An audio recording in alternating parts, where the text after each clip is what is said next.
Hello everyone, how are you? Hope everyone fine. I am also fine. So let's start today's class, that is MCQ session. Till now we have covered chapter 4 of M Lakshmikant. After that we will cover some MCQs from this chapter and then we'll move to next chapter, that is chapter 5, accountability and control. That will concern with the polity as well as public administration. So you have to more focus on the dates and facts. So first we will focus on the MCQ session of the chapter 4. So let's start with the first MCQ, that is, which of the following statements are true about the assumption of theory Y? Now we will see the theory basic assumption of the theory Y, means what theory Y says, what the perception of the management according to theory Y. See देखिए, जो theory X and theory Y है तो chapter 3 में हम लोगों ने पढ़ लिया, बट क्या है कि चैप्टर 3 एंड 4 में सब एमसीक्यू थोड़ा मिक्स टाइप का है, तो आप लोग फिर से देख लीजिए। देखिए हमारी जो बेसिक एजम्पशन थ्योरी वाई का है वो है, फर्स्ट ऑप्शन देखिए, the capacity to exercise a relatively high degree of imagination, ingenuity and creativity in the solution of organisational problems is narrowly distributed in the population. देखिए यहाँ पे क्या बोला, narrowly distributed in the population. नहीं, जो हमारा theory Y का junction है नैरोली नहीं है, वो सबके लिए एप्लीकेबल है। तो ये देखिए ऑप्शन ए एक नहीं है। सेकंड देखिए, the average human being does not inherently dislike work. देखिए ये है, ये हमारा एजम्पशन है थ्योरी वाई का। थ्योरी वाई में मैनेजमेंट क्या सोचता था कि जो एवरेज ह्यूमन बीइंग है वो वर्क को डिसलाइक नहीं करते, वहीं एक्स होता तो उसमें क्या करता है, डिसलाइक होता है। यहाँ पे नॉट लगा दिया, तो ये देखिए राइट ऑप्शन है। थर्ड देखिए, the average human being learns under proper condition not only to accept but to seek responsibility. अब देखिए तो जो थ्योरी वाई का जंक्शन है उसमें लोग क्या इम्प्लॉय क्या करते हैं, रिस्पॉन्सिबिलिटी को लेते हैं। तो ये ऑप्शन भी ठीक है, राइट है। 2 3 अभी तक हमारा राइट हुआ है ऑप्शन। फोर्थ देखते हैं क्या है, under the condition of modern industrial life the intellectual potentialities of an average human being are fully utilize. नहीं देखिए, फुल्ली नहीं, पार्शियली यूटिलाइज होता है। तो ऑप्शन ए 4 गलत है।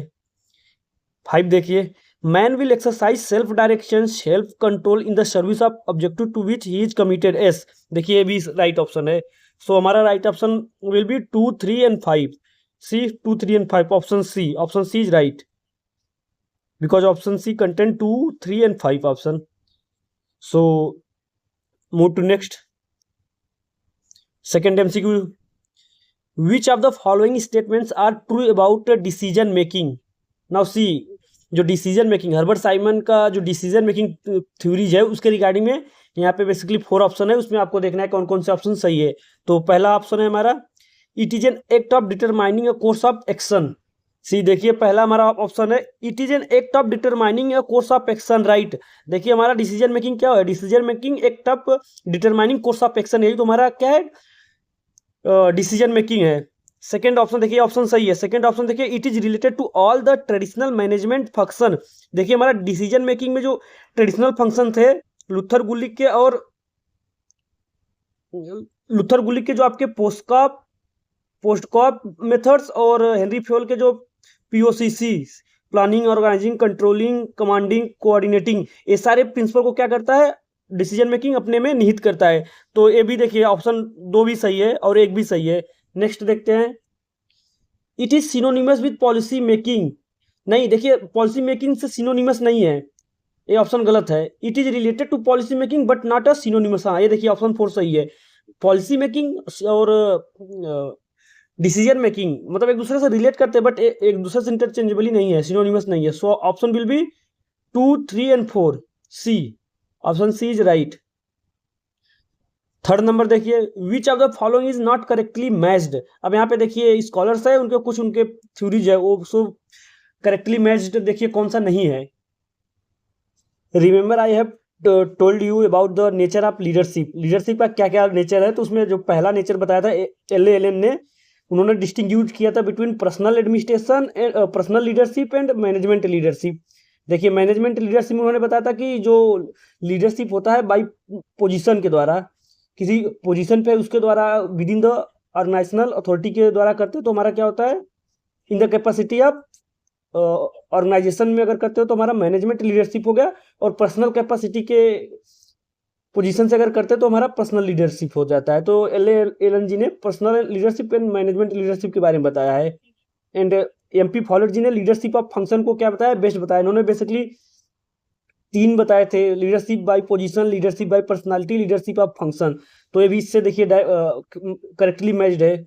एंड मिलेट जी ने political and institutional condition of leadership को बताया था, जिसमें आप लोगों को मैंने बताया था अगर कोई डायरेक्टर है, मान लीजिए कोई हॉस्पिटल है उसका डायरेक्टर है, तो उसको क्या होगा, जो लीडरशिप उसका किससे किससे इन्फ्लुएंस होगा, पॉलिटिकल और इंस्टीट्यूशनल दोनों से।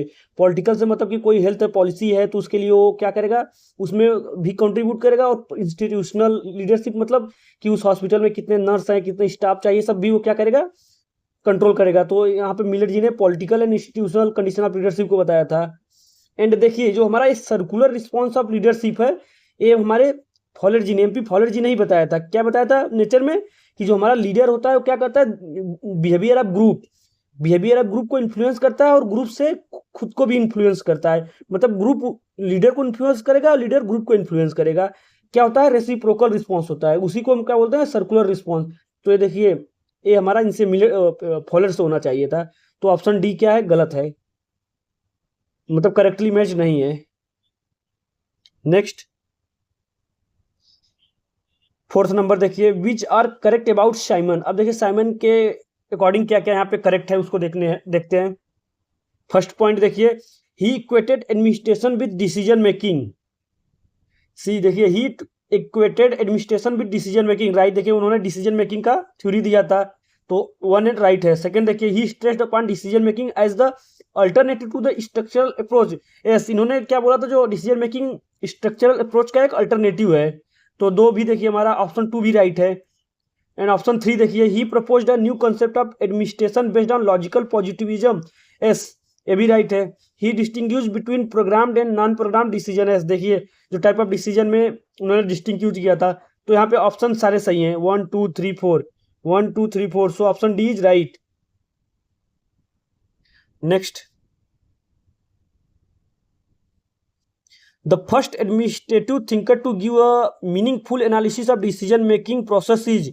देखिए पहला जो, मतलब कि देखिए meaningful analysis of decision making किसने दिया था, कमेंट कीजिए आप लोग जल्दी से। देखिए सीआई बर्नार्ड जी ने दिया था, जो पहला एकदम first meaningful analysis CI Barnard ji ने दिया था। फिर उसके बाद हर्बर्ट साइमन जी क्या है, प्रोपोनेंट, उसके इंपॉर्टेंट प्रोपोनेंट है। बट जो पहला एकदम सिस्टमेटिक एनालिसिस दिया था वो हमारे चेस्टर बर्नार्ड जी ने दिया था डिसीजन मेकिंग का। तो इसमें कंफ्यूज मत होइएगा। 6 नंबर देखिए, arrange the following stage of decision making process in order. अब देखिए जो स्टेप्स इन डिसीजन मेकिंग में क्या क्या ऑर्डर में उसको करना है, मैंने आप लोग को बताया था कि एक स्टेप में आप लोग को याद करना है। सी देखिए मैंने आप लोगों को बताया था, जो प्रोसेस है डिसीजन मेकिंग का, प्रोसेस में सबसे पहला होता है प्रोसेस डिटरमाइनिंग द प्रॉब्लम। पहले तो हम कोई प्रॉब्लम होगा उसको डिटरमाइन करेंगे, मतलब जो ऑर्गेनाइजेशन में इशूज होगा उसको क्या करेंगे, डिटरमाइन करेंगे। तो हमारा देखिए इसमें वो पहला स्टेप नहीं है। तो उसके बाद दूसरा स्टेप क्या था, दूसरा स्टेप था कि acquiring general background information and different view point about the problem. मतलब जो प्रॉब्लम था उसका डिफरेंट बैकग्राउंड से उसको इंफॉर्मेशन डेटा कलेक्ट करेंगे। तो यहाँ पे देखिए 3rd नंबर यहाँ पे है, एक्वायरिंग डिफरेंट व्यू पॉइंट, मतलब जो प्रॉब्लम होगा उसका डिफरेंट व्यू पॉइंट से डेटा इंफॉर्मेशन कलेक्ट करेंगे। तो 3rd ऑप्शन हमारा पहले हो जाएगा। तो देखिए यहाँ पे थर्ड 2 तो एलिमिनेट हो गया, बचा सी और डी। देखिए हमने डिफरेंट बैकग्राउंड से उसको डेटा ले लिया, तो उसके बाद क्या करेंगे हम, state what appears to be the best course of action. अब उसके बाद जितने भी कोर्स ऑफ एक्शन होंगे उस प्रॉब्लम के लिए, जितने भी बेस्ट सॉल्यूशन होंगे उसको हम क्या करेंगे, स्टेट करेंगे। तो देखिए state the best course of action 1 हो जाएगा। 1 देखिए हमारा ये ऑप्शन राइट है, बट फिर भी आप देख लीजिएगा, state the best course of action करते हैं, उसके बाद से क्या करते हैं हम, investigate the preposition and tentative decision. मतलब कि जितने भी अल्टरनेटिव्स होंगे उनको हम क्या करेंगे, मतलब तो एक तो हो गया course, best course of action, उसके बाद कितने टेंटेटिव अल्टरनेट और हो सकते हैं। तो देखिए इन्वेस्टिगेट टेंटेटिव डिसीजन, देन उसके बाद टेंटेटिव के बाद हम क्या करते हैं, इवेल्युएट, जो टेंटेटिव डिसीजन होता है उसको इवेल्युएट करते हैं। तो इवेल्युएट हम तो है नहीं, फिर नेक्स्ट देखते हैं, उसके बाद क्या करते हैं, make the decision and put it to effect. अब उसके बाद जो बेस्ट होता है उसको हम क्या करते हैं, कोर्स ऑफ एक्शन को सिलेक्ट करते हैं। देखिए यहाँ पे इवेल्युएटिंग टेंटेटिव डिसीजन है, तो 4 के बाद 2 हो जाएगा। फिर उसके बाद हो जाएगा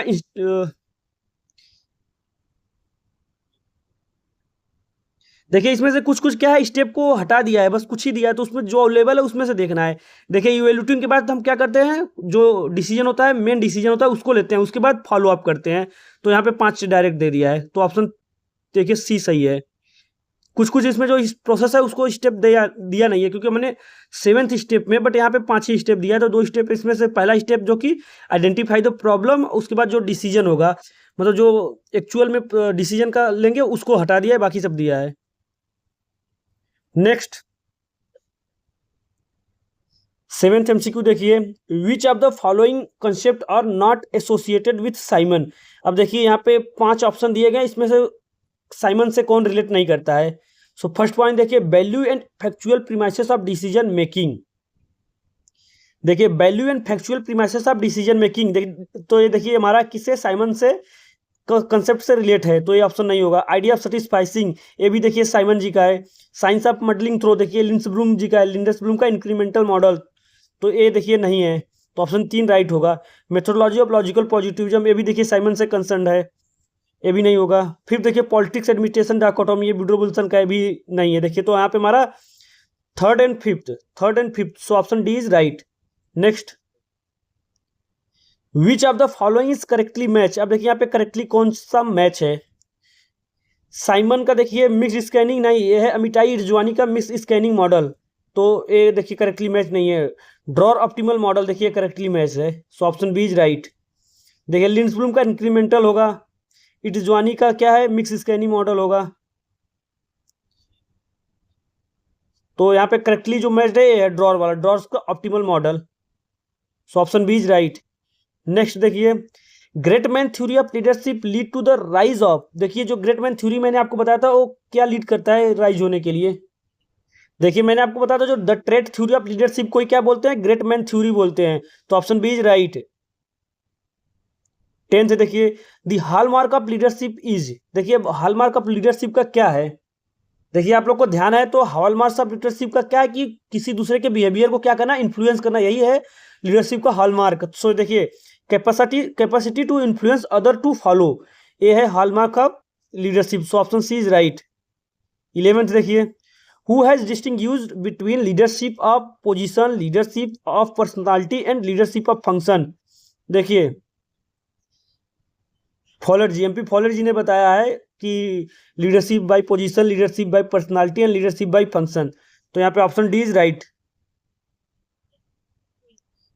12 देखिए, according to Barnard which is not a function of leadership. अब देखिए मैंने आपसे बताया था ना कि लीडर का फंक्शन तो आप लोग को सब पता है, बट किसके अकॉर्डिंग, बर्नार्ड के अलग, डिफरेंट डिफरेंट स्कॉलर के अकॉर्डिंग आपके एमसीक्यू में पूछेगा, तो ये थोड़ा सा डिफिकल्ट हो जाता है याद करना, क्योंकि यहाँ पे बहुत सारे स्कॉलर ने कि लीडरशिप के फंक्शन बताए, तो उसके अकॉर्डिंग आपको यहाँ पे याद करना पड़ेगा कि लीडरशिप के क्या क्या फंक्शन है और किस स्कॉलर के अकॉर्डिंग। देखिए यहाँ पे आपका एमसीक्यू आया ना, और ये एमसीक्यू नेट में भी आ रखा है कि which is not a function of leadership according to Barnard. अब बर्नार्ड जी के अकॉर्डिंग कौन सा नहीं है।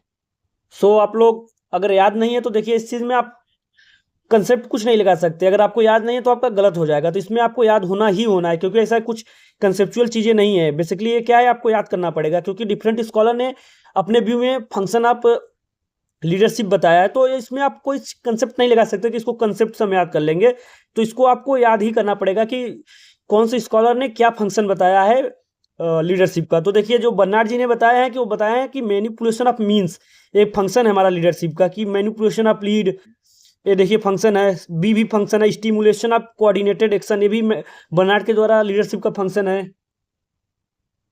एंड सी देखिए, डिफेंस ऑफ इंस्टीट्यूशनल इंटेग्रिटी, नहीं ये देखिए नहीं है। Control of the instrumentality of action, ये भी है। देखो सो यहाँ पे देखिए ऑप्शन डी सी है, ये फंक्शन ऑफ लीडरशिप बर्नार्ड के द्वारा नहीं है, so option C is right. And 13 देखिए, the most important quality of leadership according to Barnard. अब देखिए क्वालिटी भी आ गया, क्वालिटी किसके, लीडरशिप के क्वालिटी अकॉर्डिंग टू बर्नार्ड के द्वारा। देखिए बर्नार्ड के द्वारा जो मोस्ट इंपॉर्टेंट क्वालिटी लीडरशिप का होना चाहिए वो है वाइटलिटी एंड इंडोरेंस, मतलब उसका फिजिकल स्टेमिना सब बहुत अच्छा होना चाहिए, तो ये बताया गया है vitality and endurance most important quality of leadership according to Barnard, vitality and endurance, ये सब देखिए याद करने वाली चीज़ें बेसिकली। सी देखिए जो क्वालिटी ऑफ लीडरशिप का है बर्नार्ड के अकॉर्डिंग, बर्नार्ड ने बेसिकली इम्पोर्टेंस के ऑर्डर में 4 क्वालिटीज बताए हैं।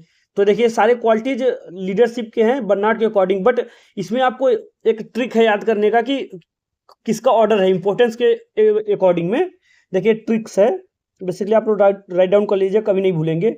ए ट्रिक है in the order of importance, in order of importance.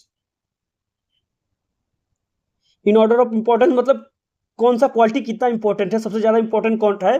तो इसमें आप लोग को याद रखना है कि देखिए 2 टर्म यहाँ पे, village development programme, village development PR से प्रोग्राम हो गया। तो ये आपको अगर याद है, ये ट्रिक अगर याद है तो आप लोग कर ले जाएंगे, क्योंकि देखिए वो आते हैं, ऐसा है क्वेश्चन आते हैं, आप लोग प्रीवियस ईयर क्वेश्चन उठा के देख लीजिए, ऐसा ही पूछता है। तो इसमें आप लोग याद कीजिएगा कि जो qualities of leadership according to Barnard, इसका इन ट्रिक है, इन ऑर्डर ऑफ इंपॉर्टेंस का ट्रिक है VD, village development programme. V से हो जाएगा vitality and endurance, D for decisiveness, P for persuasiveness and R for responsibility and intellectual. So अगर आपको एक ट्रिक याद है विलेज वीडीपीआर मतलब आप लोग इसको मन में अपने आप को दोहराइए, रिवाइज कीजिए कि जो क्वालिटी ऑफ लीडरशिप है according to Barnard is VDPR in the order of importance. So B से vitality and endurance, D for decisiveness, और for persuasiveness and P for persuasiveness and R for responsibility and intellectual capacity. अगर ये याद है आपको trick तो आप कर ले जाएंगे, कोई भी कैसे भी इसको ऑर्डर में पूछे। So move to next 14 number, who has analysed leadership in terms of circular response. देखिए सर्कुलर रिस्पॉन्स में हमारे एमपी फॉलोड जी ने बताया था कि जो हमारा लीडर होगा ग्रुप के बिहेवियर को इन्फ्लुएंस करेगा, और जो ग्रुप क्या होगा लीडर के बिहेवियर को इन्फ्लुएंस करेगा। तो क्या होता है सर्कुलर रिस्पॉन्स, इसी को। और देखिए कभी कभी रेसिप्रोकल पूछेगा, रेसिप्रोकल रिस्पॉन्स। तो don't be confuse between circular response and reciprocal response, these 2 things given by the MP Follett. So 14 का आपका सी हो जाएगा। देखिए 15 देखिए, political responsiveness quality of leadership was highlighted by. देखिए पॉलिटिकल रिस्पॉन्सिवनेस, इंस्टीट्यूशनल रिस्पॉन्सिवनेस किसका है, मिलेट जी ने बताया है। सो ऑप्शन डी है आपका राइट है 15 का। सॉरी देखिए मैं यहाँ पे पॉलिटिकल कंडीशन नहीं पूछा है, नेचर नहीं पूछा है, यहाँ पे बेसिकली पूछा है पॉलिटिकल रिस्पॉन्सिवनेस क्वालिटीज की बात की गई है। तो पॉलिटिकल रिस्पॉन्सिवनेस जो क्वालिटी दिया गया है हमारा एप्पल बाई के द्वारा दिया गया है। एप्पल बाई ने क्वालिटीज में बताया कि जो एक गुड एडमिनिस्ट्रेटर होगा वो क्या होगा, पॉलिटिकल रिस्पॉन्सिबल होगा। तो इसकी क्वालिटी बताया गया लीडरशिप को। तो यहाँ पे देखिए ऑप्शन सी होगा। यहाँ पे political institutional condition of leadership होता है तो होता आपका मिलेट होता है, बट यहाँ पे क्वालिटीज पॉलिटिकल रिस्पॉन्सिवनेस क्वालिटी मतलब कि जो पॉलिटिकल रिस्पॉन्सिवनेस मतलब कि आपका होता है जो respect political process and responsibility, जो उसका रिस्पेक्ट है, जो पॉलिटिकल प्रोसेस होता है पॉलिटिकल रिस्पॉन्सिबिलिटी लेता है, वो एक क्वालिटी बताया गया बेसिकली लीडर का। तो एप्पल बाई के द्वारा, तो ऑप्शन सी इज राइट।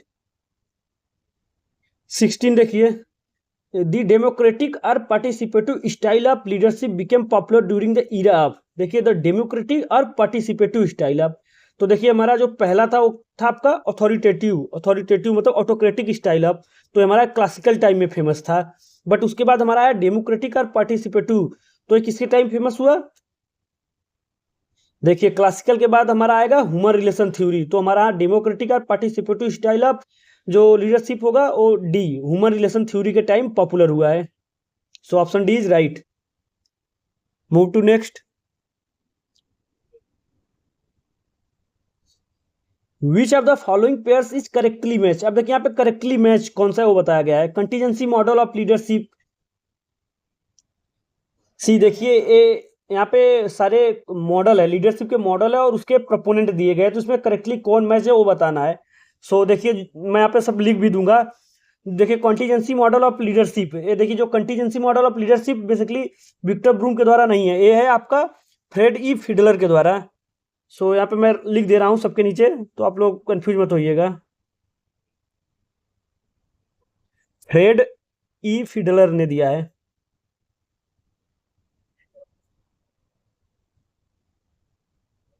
देखिए जो contingency model of leadership given by Fred E Fiedler के द्वारा। And next life cycle approach to leadership. देखिए life cycle approach to leadership आपका दिए हैं। देखिए पहले तो जो आपका life cycle approach to leadership, इसको सिचुएशनल लीडरशिप भी बोला जाता है, सिचुएशनल लीडरशिप। सिचुएशनल लीडरशिप बोला जाता है।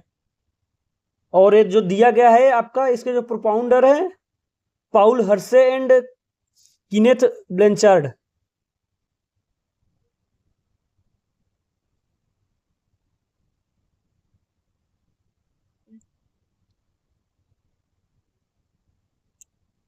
कीनेथ ब्लेंचार्ड।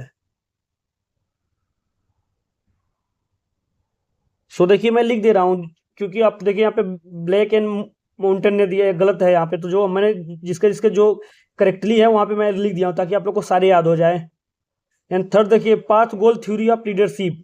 Path goal theory of leadership आपका दिए हैं Martin Evans and Robert House. देखिए Martin Evans and Robert House, ये देखिए करेक्टली मैच है। And managerial grid of leadership दिए हैं आपके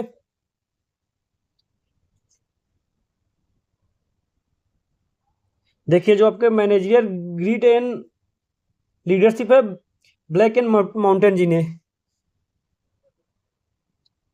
सो यहाँ ये वाला है जो ब्लैक है।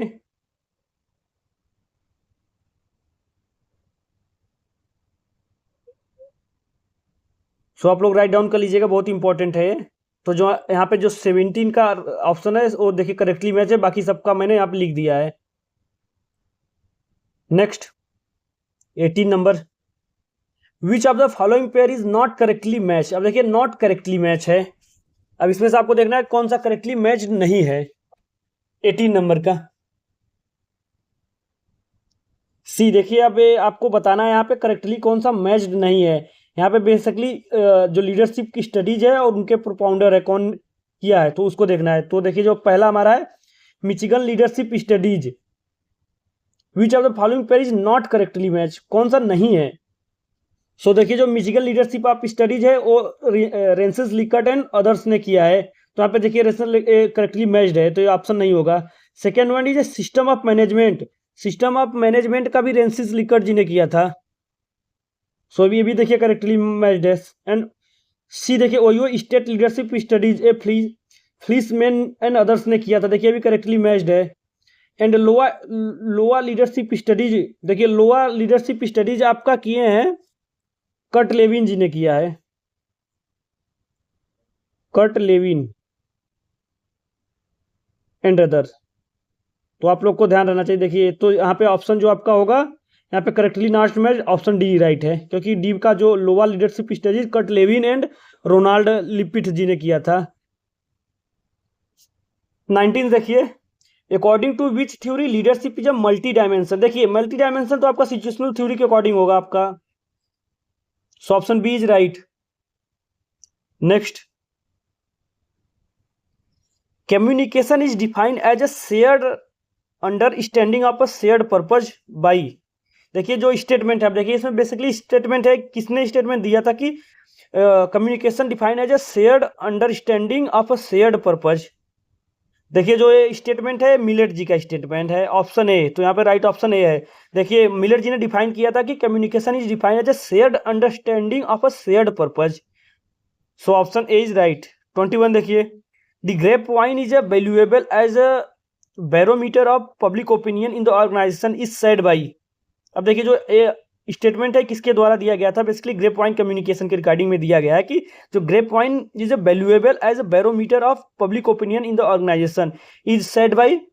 देखिए जो है ये साइमन ने दिया है, स्टेटमेंट है साइमन का। देखिए सब स्टेटमेंट आप लोग लिख लीजिए, एक जगह लिख लीजिए, उसको आप वीक में 2 वीक में देखते रहेंगे तो आपको क्या होगा, याद हो जाएगा। Next, which of the following statements explain the meaning of communication in administrative organization. अब देखिए यहाँ पे 4 स्टेटमेंट्स है और उसमें देखना है कि कौन कौन से स्टेटमेंट करेक्ट है अकॉर्डिंग मीनिंग ऑफ कम्युनिकेशन के लिए। सो फर्स्ट भी है communication is the blood stream of administrative organization, देखिए भी सही है। सी देखिए ऑप्शन आपका पहला सही है, communication is the blood stream of administrative organization. और ये किसने बोला था, देखिए जो बोला गया है कम्युनिकेशन के मीनिंग को लेके, communication is the blood stream of administrative organization, ये मिलेट जी ने बोला है। ये मिलेट जी, मैं लिख दे रहा हूं ताकि आपको दोबारा याद रहे सब कुछ। मिलेट जी ने कम्युनिकेशन को बोला था कि blood stream of administrative organization होता है। एंड सेकेंड देखिए, the underlying aim of communication, the underlying aim of communication is a meeting of minds on common issues. देखिए जो स्टेटमेंट है कि the underlying aim of communication is the meeting of minds on common issues, ये है ऑर्डवे टीड का, ये ऑर्डवे टीड जी ने बोला था। देखिए ये भी राइट ऑप्शन है आपका। थर्ड वन है, देखिए communication is the heart of management, ये आप बोले थे, पिफिनर जी ने बोला था।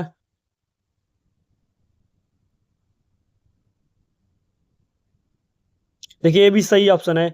Communication is the shared understanding of shared purpose, ये बोला था मिलेट जी ने। मिलेट जी के देखिए यहाँ पे दो स्टेटमेंट हो गए, तो ये देखिए सारे ऑप्शन राइट है, A 2 3 4, so option A is right. Next देखिए, the essence of communication is, देखिए जो इसेंस ऑफ कम्युनिकेशन होता है, जो अंडरस्टैंडिंग को शेयर करना, शेयरिंग अंडरस्टैंडिंग, इंफॉर्मेशन को ट्रांसमिट करना नहीं होता, जो अपने अंडरस्टैंडिंग है उसको शेयर करना होता है, यही हमारा इसेंस ऑफ कम्युनिकेशन है। 24 देखिए, which type of communication is called as a public relationship, public relations. अब देखिए जो ऑर्गेनाइजेशन है वो एक्सटर्नल इन्वायरमेंट से क्या कर रहा है, इंटरेक्ट हो रहा है, रिलेशन क्रिएट कर रहा है, तो उसको आप क्या बोलते हैं। अब देखिए वो होगा आपका एक्सटर्नल, क्योंकि देखिए ऑर्गेनाइजेशन है वो पब्लिक से कर रहा है, रिलेशन क्रिएट कर रहा है, तो मतलब एक्सटर्नल रिलेशनशिप को भी पब्लिक रिलेशन बोलते हैं। So don't be confuse between this two things. Next देखिए 25, विच of the following is not an audio media of communication, audio media of communication देखिए क्या है, नहीं है इसमें से।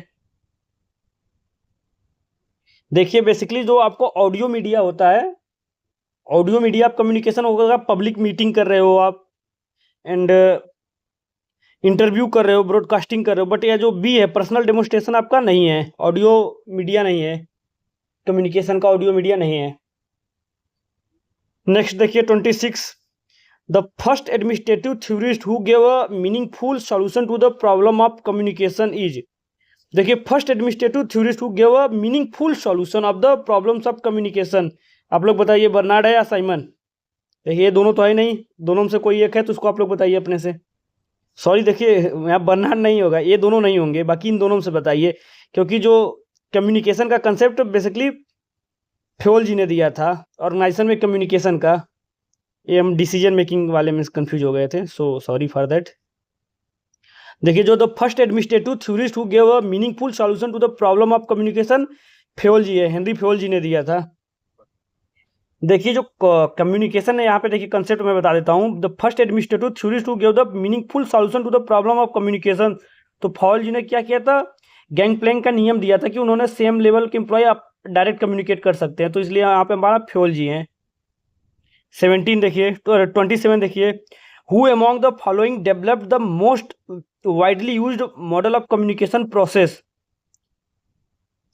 देखिए जो most widely used communication process Sanon and beaver के द्वारा दिया गया है, सेनन एंड बीवर के द्वारा, जो आपको सेंडर ये सब वाला जो था, मैंने आपको बताया था कि सोर्स होगा, source, encoding, message, channel, decoding, receiver, ये वाला जो मॉडल है most widely used communication process model है, तो ये आपका सेनन एंड वीवर जी ने दिया था, और इसको आप लोग करेक्टली याद भी कर लीजिए कि क्या क्या है, प्रोसेस क्या है। पहले हमारा सोर्स होगा, जो सेंडर होगा, देन आपका जो उसका मैसेज होगा, थॉट होगा, उसको इनकोड किया जाएगा, इनकोडिंग, इनकोडिंग के बाद वो क्या बनेगा, एक मैसेज बनेगा, उस मैसेज को फिर एक किसी चैनल में भेजा जाएगा, देन चैनल के बाद क्या होगा, उसको डिकोड किया जाएगा, फिर उसको क्या होगा, रिसीवर के पास जाएगा, देन रिसीवर क्या देगा, फीडबैक देगा।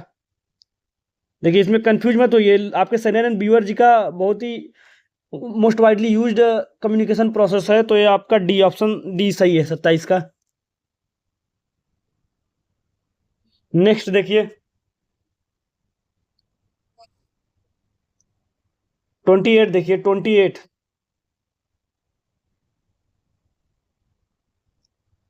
Who among the following contributed to the growth of contemporary approach to the communication, देखिए विनर जी ने क्या किया था, contemporary approach to the communication के लिए कंट्रीब्यूट किया था, ग्रोथ के लिए।